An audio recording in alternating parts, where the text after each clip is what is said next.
কখনো কি ভেবেছ কেন তোমার জীবনে এত কষ্ট? কেন তুমি এত ভালো থেকেও একের পর এক দুঃখে ডুবে যাচ্ছ? যাদের ভালোবাসো তারা কেন তোমাকে কাঁদিয়ে চলে যায়? যাদের জন্য ত্যাগ করো তারা কেন তোমাকে অবহেলা করে?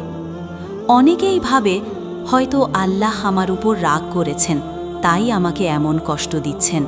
কিন্তু না, না প্রিয় মানুষ, আল্লাহর ভালোবাসা সবসময় ফুলের মতো মিষ্টি হয় না। কখনো কখনো তা আগুনের মতো জ্বালায়, যাতে তুমি পবিত্র হয়ে ওঠো। রাসূলুল্লাহ সাল্লাল্লাহু আলাইহি ওয়াসাল্লাম বলেছেন, যখন আল্লাহ কোনো বান্দাকে ভালোবাসেন তখন তিনি তাকে পরীক্ষায় ফেলেন। এই কষ্ট, এই চোখের পানি, এই নিঃশব্দ কান্না, এগুলো শাস্তি নয়, বরং তোমার আত্মাকে জান্নাতের পথে গড়ে তোলার আল্লাহর বিশেষ ব্যবস্থা। আজ আমরা জানব সেই 3টি কষ্ট যেগুলো কেবল আল্লাহ যাদের ভালোবাসেন তাদেরকেই দেন, যাদের জীবনের প্রতিটি কান্নার পিছনে আছে আল্লাহর রহমতের আলো।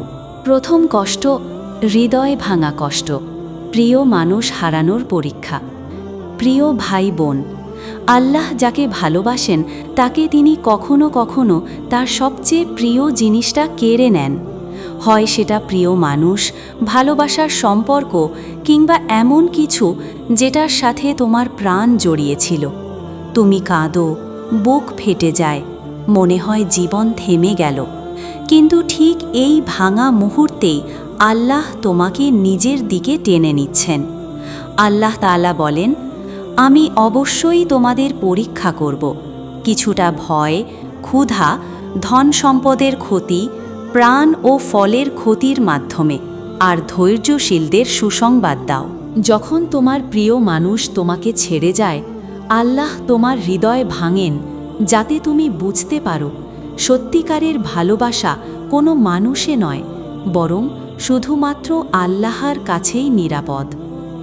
রাসূলুল্লাহ সাল্লাল্লাহু আলাইহি ওয়াসাল্লাম বলেছেন, যখন আল্লাহ কোনো বান্দার মঙ্গল চান তখন তিনি তাকে দুনিয়ার কষ্ট দেন।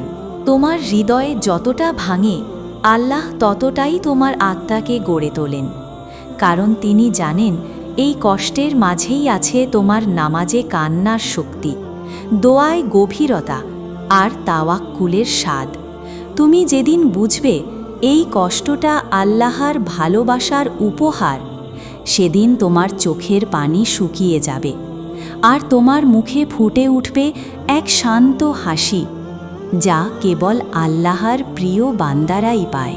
দ্বিতীয় কষ্ট, মানুষ দ্বারা অপমান ও অবহেলার কষ্ট। প্রিয় ভাই বোন, যখন আল্লাহ তোমাকে ভালোবাসেন তিনি কখনো কখনো তোমাকে মানুষদের চোখে ছোট করে দেন। তুমি যাই করো, মানুষ তোমার মূল্য বোঝে না।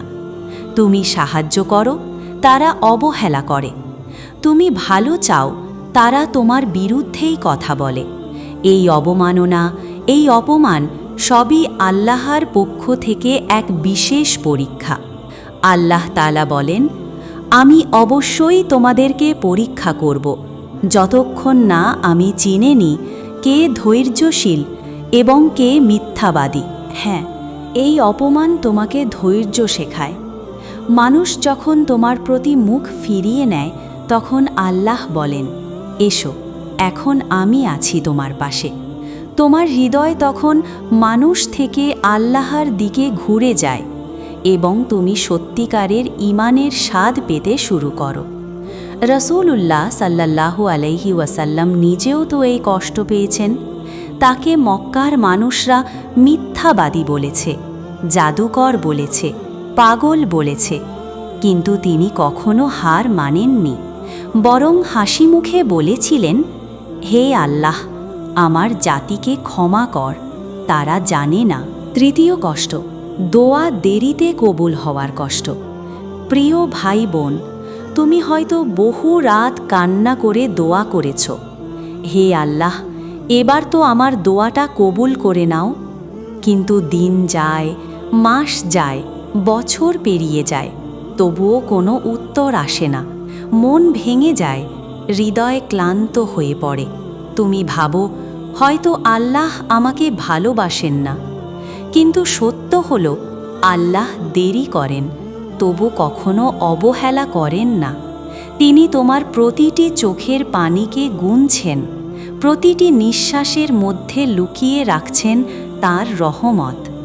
আল্লাহ তাআলা বলেন, মানুষ বলে, আমার প্রভু কেন আমার দোয়া কবুল করেন না? কিন্তু আমি তো তার জন্য সময় নির্ধারণ করে রেখেছি। রাসূলুল্লাহ সাল্লাল্লাহু আলাইহি ওয়াসাল্লাম বলেছেন, বান্দা যখন দোয়া করে আল্লাহ তিনভাবে কবুল করেন। 1, সঙ্গে সঙ্গে দিয়ে দেন। 2, পরকালের জন্য রেখে দেন। আর 3, তার বিপদ দূর করে দেন। তোমার দোয়া দেরিতে কবুল হচ্ছে কারণ আল্লাহ তোমার ঈমানকে পরীক্ষা করছেন। তুমি কতটা তার উপর ভরসা রাখো, তুমি কতটা ধৈর্য ধরতে পারো, এই কষ্টের মধ্যেই আল্লাহ তোমাকে পরিপূর্ণ বিশ্বাসের আলোয় সাজিয়ে তুলছেন। যেদিন তোমার দোয়া কবুল হবে, সেদিন তুমি পেছনে তাকিয়ে বলবে, আলহামদুলিল্লাহ, দেরি না হলে আমি আজ এতটা শক্তি হতে পারতাম না। প্রিয় বোন, তুমি যে কাঁদছ, যে নিঃশব্দে বুক ভেঙে যাচ্ছে, যে রাতে সবাই ঘুমায় কিন্তু তুমি আল্লাহর সামনে চোখ ভিজিয়ে দোয়া করছো, জেনে রাখো এই কান্না আল্লাহর ভালোবাসারই নিদর্শন। আল্লাহ তাআলা কাউকে ঘৃণা করলে তাকে তিনি গুনাহে ডুবিয়ে রাখেন, আর যাকে ভালোবাসেন তাকে কষ্টের পথে হাঁটান, যাতে সে দুনিয়ার মায়া ছেড়ে কেবল তার দিকে ফিরে আসে। তুমি আজ একা নও, তোমার প্রতিটি অশ্রু বিন্দু আল্লাহ দেখছেন, তোমার প্রতিটি দোয়া আসমানে পৌঁছে যাচ্ছে। শুধু সময়টা এখনও আসেনি। মনে রেখো, যে কষ্ট তোমাকে নামাজে ফিরিয়ে আনে, যে হারানো তোমাকে কুরআনের কাছে নিয়ে যায়, যে অবহেলা তোমাকে আল্লাহর উপর নির্ভর করতে শেখায়, সেই কষ্ট আসলে এক বিশুদ্ধ উপহার। রাসূলুল্লাহ সাল্লাল্লাহু আলাইহি ওয়াসাল্লাম বলেছেন, আল্লাহ যখন বান্দাকে ভালোবাসেন তখন তার জন্য পরীক্ষা বাড়িয়ে দেন। তাই আজ যদি তুমি কষ্টে থাকো, হাসো না, কেঁদো না শুধু, বরং ফিসফিস করে বলো, হে আল্লাহ, আমি বুঝে গেছি তুমি আমাকে ভালোবাসো, তাই আমাকে গড়ে নিচ্ছ। কারণ তোমার এই কষ্টের শেষে আছে শান্তি, তোমার এই অশ্রুর পরেই আছে রহমত, আর তোমার এই ধৈর্যের পরেই আছে জান্নাত।